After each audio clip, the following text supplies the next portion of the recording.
Lights out, everybody.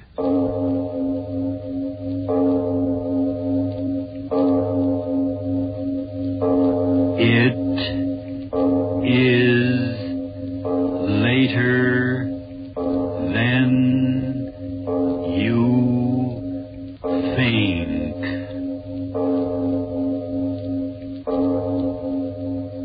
This is Arch Obler bringing you another in our series of stories of the unusual. And once again we caution you, these lights-out stories are definitely not for the timid soul. So we tell you calmly and very sincerely, if you frighten easily, turn off your radio now.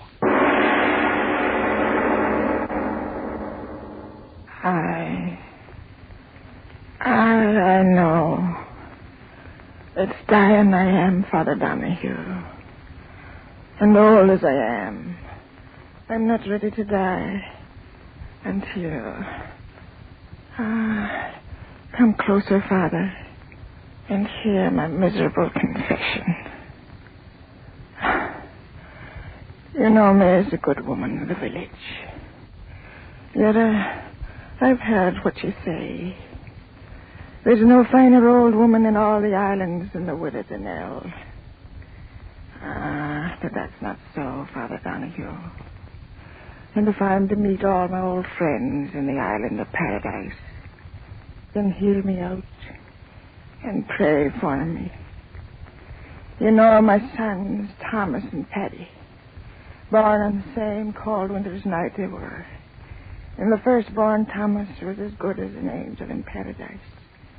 But the second, the one I named Paddy, was evil from the moment he took his first breath of God's good air.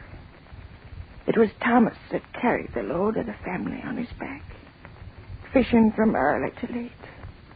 But Paddy, that rake, drinking and brawling and running from work as if the devil himself was pulling him away. I pray to the good God every night that some goodness come into the man's heart.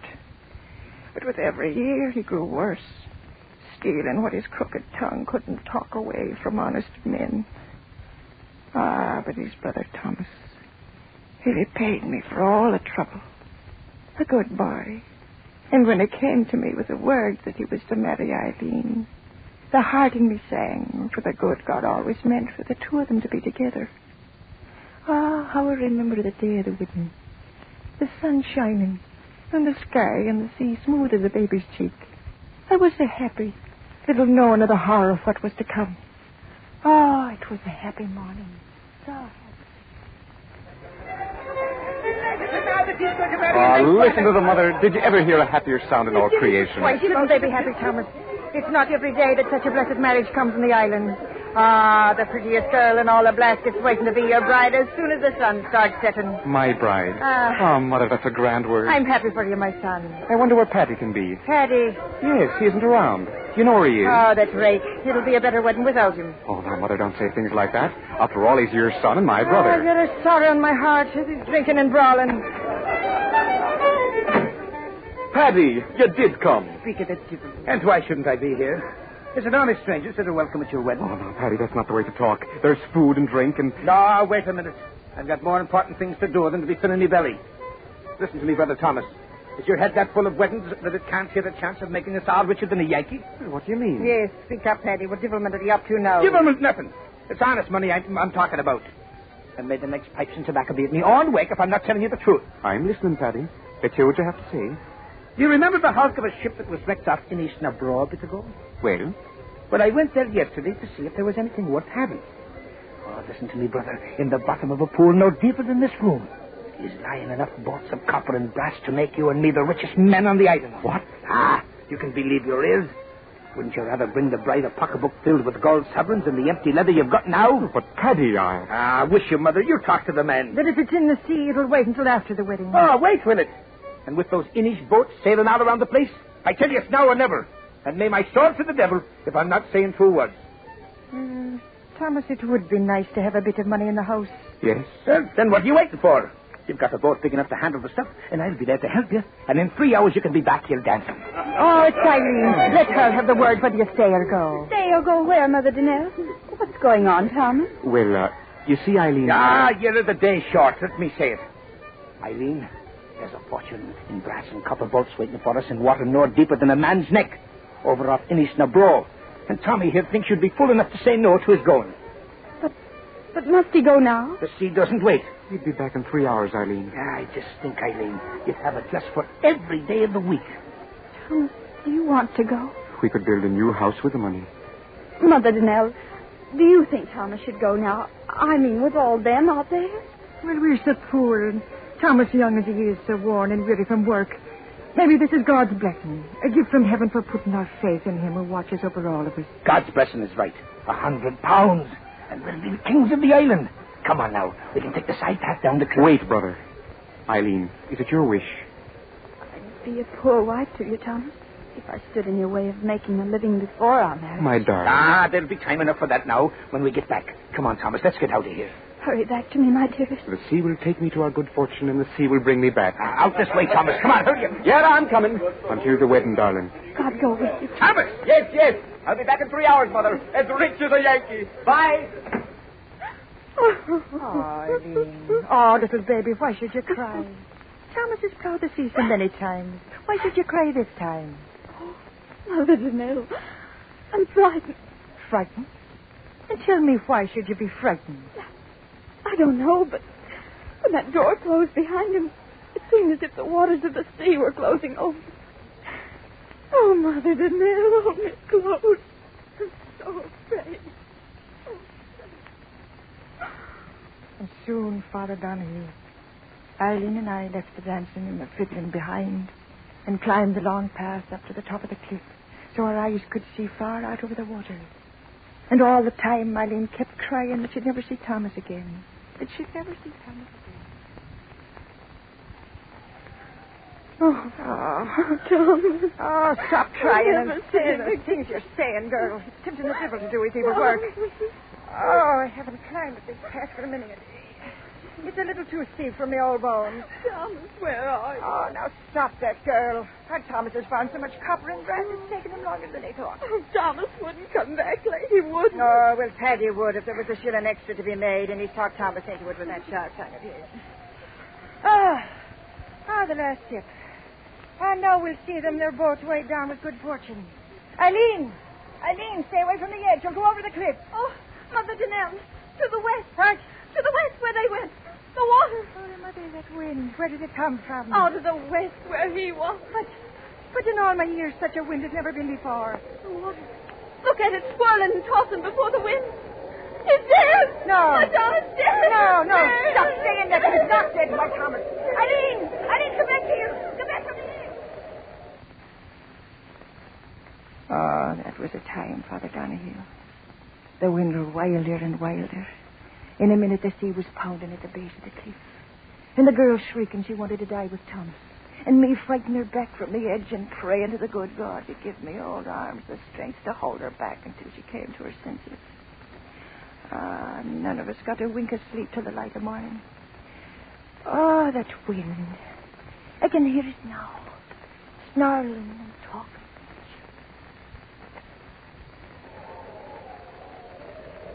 Widow Danelle. What? A boat. Your son to the west. Why, my son? Aye, come on. Dead? No, the boat's coming and there's living hands on the oars. Come Oh, on. to the Scotterman, he's a thank you to the mercy. Mother Danelle, I heard someone say. Oh, Mother Danelle. Oh, Lily. Eileen, the merciful God has brought them back. Come Oh. on, quick. They're trying to get into land. Hurry now. Oh, Mother Danelle, quickly. No, wait, Charles, your shawl. Your shawl's there. Now give me your arm. Oh, my old Hurry, leg trembles. Oh, I hurry. can hardly walk. Yes, lean on me. Oh,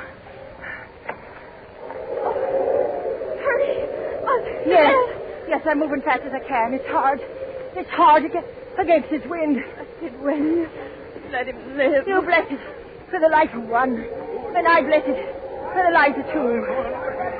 Good neighbors, let us through. My son. That's the Widow Danelle now. Let us through. Get aside for the Widow Danelle now. Come on. Oh, I can see nothing.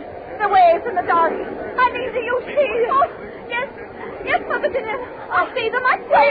Where? Point it out to me, girl. Where? Oh, over there. Follow my finger. Oh, Mary, they're coming back. Yes, I see the boat. Oh, blessed boat. I see it. Praise God, I see it. One. There's only one No. boat. No, what are you saying? Thomas!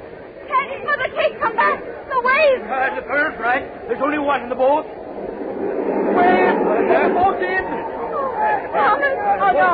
No, Eddie, wait for me. My son, take me to him. Oh, yes, forgive me.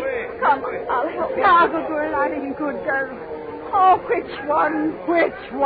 Thomas. I know it, Thomas. I know it. Yes, Thomas, the good Thomas, he lives. Stand aside, everybody. Let the widow and the girl through now. Let them through. Let Some me other. through. No one. My son, which one? Well, I'm back, Mother. Are you pleased to see me? Paddy. Oh! Please, stand back now. You, Paddy. Yes, me. Ain't I got a right to live? Tell me quick, where is my son? Where's Thomas? Tell me, Paddy, where is my Thomas? Where do you think he is, old woman? Dead at the bottom of the sea.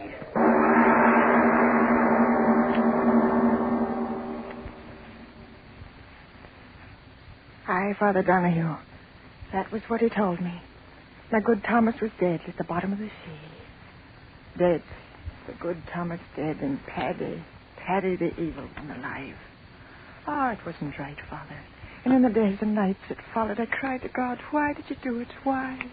Why did the sea take my dear Thomas from the boat and leave Paddy? Was there no reward on earth for goodness and sweetness of soul? And in the seventh night of my sorrow, there came an answer. I was lying on my bed. Outside, the sea was singing and whispering. My window was open, and I could hear the sea talking as I lay there crying. Crying from a long time. I did.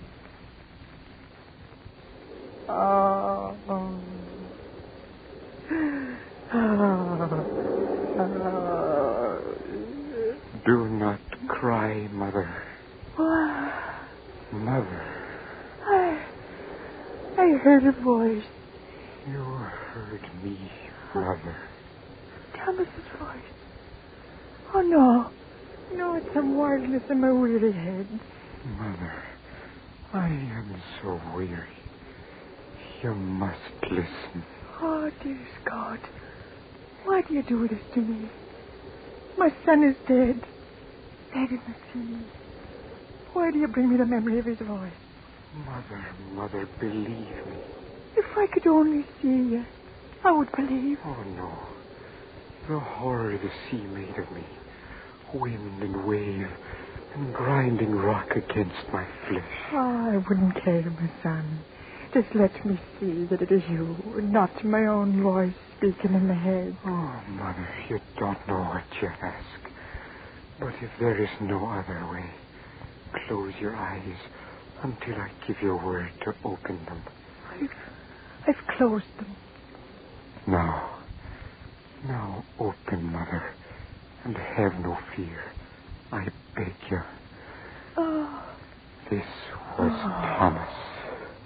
Oh, no. Mother, why did he murder me? Murder? The sea was calm. We reached the pool where he set the copper in the brass lay. I stripped off my clothes and dove under. Oh. And when I tried to come up for another breath of air, oh, Mother, he wouldn't let me do it. Oh, no. With his hand, he held me under. My hands, they tore at his arm. But he held me down until at last I screamed for mercy. And the water filled my mouth, my lungs, and killed me. My own brother killed me. And that is why I tore myself out of the sea. I want to know why he did it, Mother. Why? I cannot rest in peace until I know and understand. You tell me, Mother. Oh, speak, Mother. What gain could come to him for such a horror? I do not know. Oh, believe me, my son. I do not know. Then I must go back. I cannot stand this pain. Oh, my good Thomas. Look at this, what was Thomas Daenerys' face, Mother. Look at it and give me your oath you will not tell my Eileen or my brother of this night. Oh, but Your oath, Mother. They must not know. You hear me? They must not know. I swear, Thomas. Oh, merciful one, this pain. I go, Mother. Where? Back to the sea. And will we ever meet again, my son? Yes. The day I find out why he made me drown, I will return, Mother. I will return. Thomas, my son, come back. Oh, my son. My son. But he was gone, Father Donahue. Gone back to his nameless grave at sea. Then it happened. Paddy talked his way into the good graces of the girl. Simple little Eileen. What did she know of the evil of men? That devil Paddy and my good Thomas's Eileen. It took the life out of me and made me long for the quiet of my grave. And then came the day of the wedding. Again the fiddler was playing. Again the good people of the islands were happy. I alone was sad, weeping at what I knew.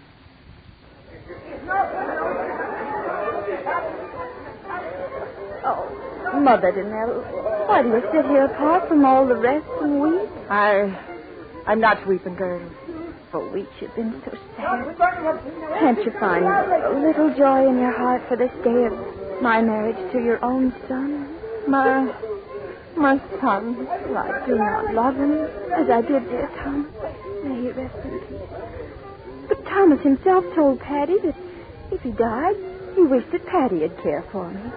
And, Mother Danelle, what is it? Your face so strange. Now he knows. I just remembered. Now he knows. Who knows? What are you saying? There you are, my little bride-to-be. Why waste your wedding day with this old woman? Mother of mine, though she be, her face is sour enough to curdle milk. Come on away now. No, wait, Paddy. Mother Danelle, you must tell me. What is it that makes you stare at Paddy with such an awful look? That's the look she's always had. Look how the sun glints on the sea. It's a day for a king. And I'm a king marrying the girl I've always wanted. Come, kiss me, Eileen. Kiss me so that all shall see me kissing the prettiest bride in all Ireland. No, please. Kiss me. Let the sky and the sea... Mother Danelle. What did you make that sound for, old woman? What's going on around here? No, why Now then, speak up, Mother. Why did you shriek like that? The sea. What of the sea? What are you pointing your bony finger at out there? What are you... Look, at the water's edge. Say, what is... Something's coming out of the sea. Look. Yes, something's coming out of the sea. Yes, that's right. I see it now. It's a seal, that's what it is, a seal. Where's the club? I'm looking. It's not a sea. Huh? It's a man. Look, man. Bones. Just bones. Let's get out of here. Eileen, do not look. Do not look. Oh, Blessed Mary, she's fainted. She will not see. What is it? I can't move. I cannot move. No, you cannot move, my brother. You cannot move. That voice. Bone and little flesh, and yet you know the voice. Thomas, your brother Thomas, come back again. No. Because now he knows. No. Now he knows. No. Knows what? Why you murdered me. Your flesh and blood. I heard it from your own lips. You wanted my Eileen always. That's why you did it. Your clever tongue can no longer save you, brother of mine. I have come a painful way to get you. No, you won't get me, dead thing. No, I'll get away. I'll run. And so he ran, Father Donahue. He turned and ran up the path that led to the top of the cliff. And behind him, slowly sobbing with the pain that tore at his dead bones, climbed my dead Thomas after him. And after Thomas, dragging my old bones, I went. Oh, for they were my sons. And I had to see that right was done. Up until at last Paddy stood on the very edge, the sea 500 feet below, shrieking and yelling and wailing. He stood there shrieking at that horrible thing, At once with his No, no, nothing. Stay back. Stay back. You bones of filth, stay back. I Back. come for No. you, my brother. No. I come No. for... No. He fell. He fell. Mother, see, he didn't get me. Those rotten bones gave way beneath him. He didn't get me, Mother. Mother, what are you going to do? Mother! Mother! Over the cliff Paddy went, turning and twisting, and into the sea where the water covered him over. When the others of the village came up there at last, I told them that the old bones of Thomas had done it, had clutched Paddy close to and thrust him over. Oh, Father Donahue, listen. It was I that gave that final push that sent the evil son of mine to his death. Thomas tried and failed before he had his last measure of revenge. So I did it, Father. I gave Paddy the new life, and I gave him death. Oh. Is there any forgiveness in heaven for what I did?